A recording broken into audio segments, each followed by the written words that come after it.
This is Web Watching, and today we are going to talk about the most common mistakes for websites, website design and development. You bet. With me here is Scott Ellis, who has a lot of experience with developing, creating websites. How many have you made? Do you have I any lost idea? count a long time ago. Yeah. Hundreds and hundreds, Probably hundreds and hundreds of websites. Yeah. So he has so much experience with creating websites, and I'm really excited to talk about the most common mistakes that people make. So the first thing is your hosting. Right? Absolutely. Hosting is one thing where people kind of mess it up really fast, to be honest. Why? What's wrong with host? I mean, how can you go wrong with hosting? Well, there's a lot of ways you can go wrong with hosting, but I think the mistake that people make is they get lulled into what's cheap. And if you have a business website, now again, I'm not talking about, hey, I'm putting up a site so I can show my grandma my pictures and she can look at them. Right. That's different. Do whatever you want there. But if you're building a business website or a site that is for your business, whether it's purely online or for your brick and mortar store, I mean, everybody's on a budget. I get that. Yeah. But hosting isn't the place to skimp. If you're on a $5 hosting or a $10 hosting plan with most of the big hosts, I'm not going to call anybody out by name, but you know who they are. We all know who they are. Yeah. Really what happens is that your website gets put on a server with thousands of other websites. Right. Because the vast majority of those websites will get little to no traffic. If you're on a server with that many websites and any of them start getting any significant amount of traffic, it's going to slow it down for everybody else. There's typically a lot of security issues with those servers. And the performance just isn't going to be there. So what you really want to do is look for a more dedicated type of a host. And that doesn't mean that you have to have a dedicated server necessarily, but there are hosts out there. For example, Synthesis, which is at websynthesis.com, is a dedicated WordPress and Genesis host. Okay. Now, you're going to spend more money with them. You're going to spend, I think at the bottom end, around $27 a month. But it's extremely secure. It's extremely fast. It's very tailored to running WordPress on that server infrastructure. One of the reasons you want to do that is SEO and usability. So if I go to somebody's website and it loads really, really slow, Yeah. you know, a couple of seconds, most people are going to click off. They're just not going to wait that long. Right. We don't have 10 seconds. No, we I don't really waste don't. that time. I'm in a hurry. I'm important. I have coffee to drink. I am important.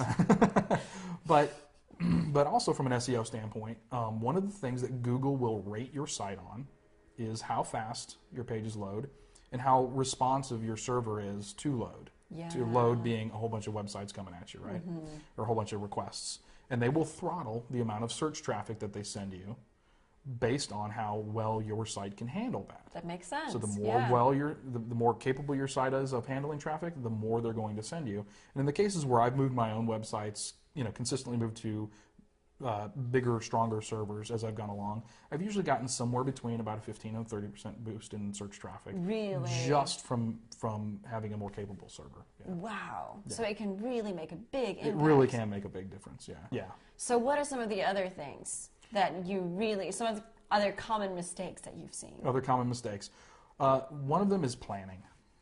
I mean, it sounds like a really fundamental, basic thing, right? But if you're going to build a website, spend some time really planning out your site. Do some research on sites that you like, that are in your industry.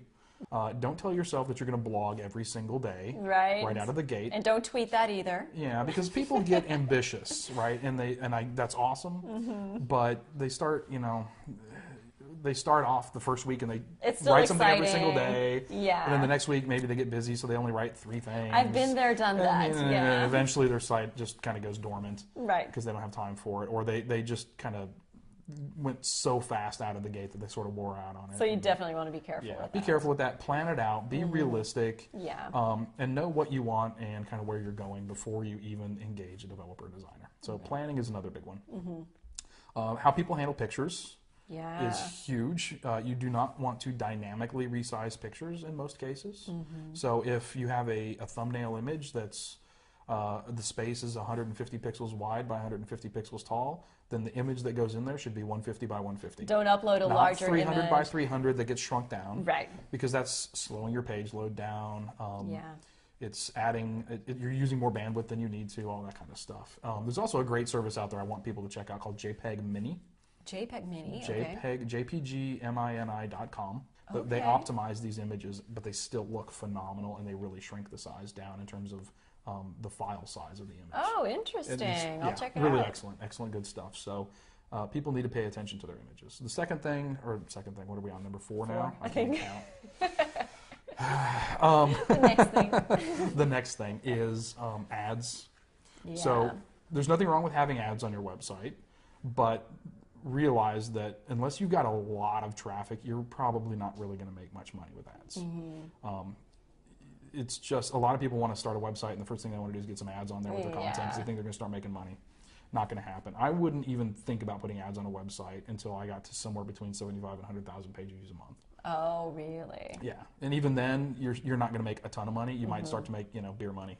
Yeah. At that point, so you just have to ask yourself if it's even worth it to start putting ads on something if you're not really getting any money out of it. And if you do too many ads, Google will also punish you for that. Oh, they really? don't want to see websites that are just full of ads all the time. Well, nobody does, right?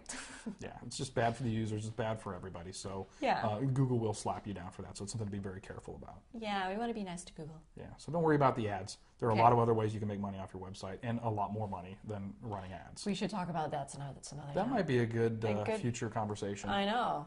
Future episode. You guys don't like money or anything, do you? Yeah, who does? Who wants to make money at this? How about content? Content. It's ultimately what it comes down to. Pretty designs are awesome. You should have an aesthetically pleasing site.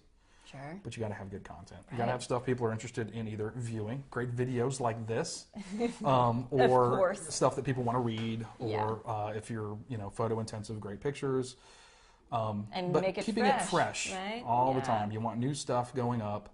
Again, this is good for search, but it's also good for keeping your readers engaged and interested on your site, and that's how you're going to build your audience. If you don't publish anything for a really long time, people have no reason to come back. Right, sure. So give them a reason to come back. Fresh content's the best way to do that. Awesome. Well, thanks so much for sharing Hopefully all these help. tips. And yeah, I mean, we all learn from mistakes, right? And so this is the best way to learn. Absolutely. Thank you, Scott. Where can people find you online? People can find me online at vsellis.com, at pixelterra.com. And on Twitter. And on Twitter, vsellis. Google Pretty much Plus. anywhere on the web, if you just look for VS Ellis, you're going to find me. Awesome. But on Google Plus, it's gplus.to/Scott Ellis. Great. I changed it up. Thanks for watching, guys. And don't forget to like this video if you're watching it on YouTube and leave a comment while you're at it. Thanks for watching. Dewey. Yay. Beat you to it. Yeah, you did. That's my only Dutch word.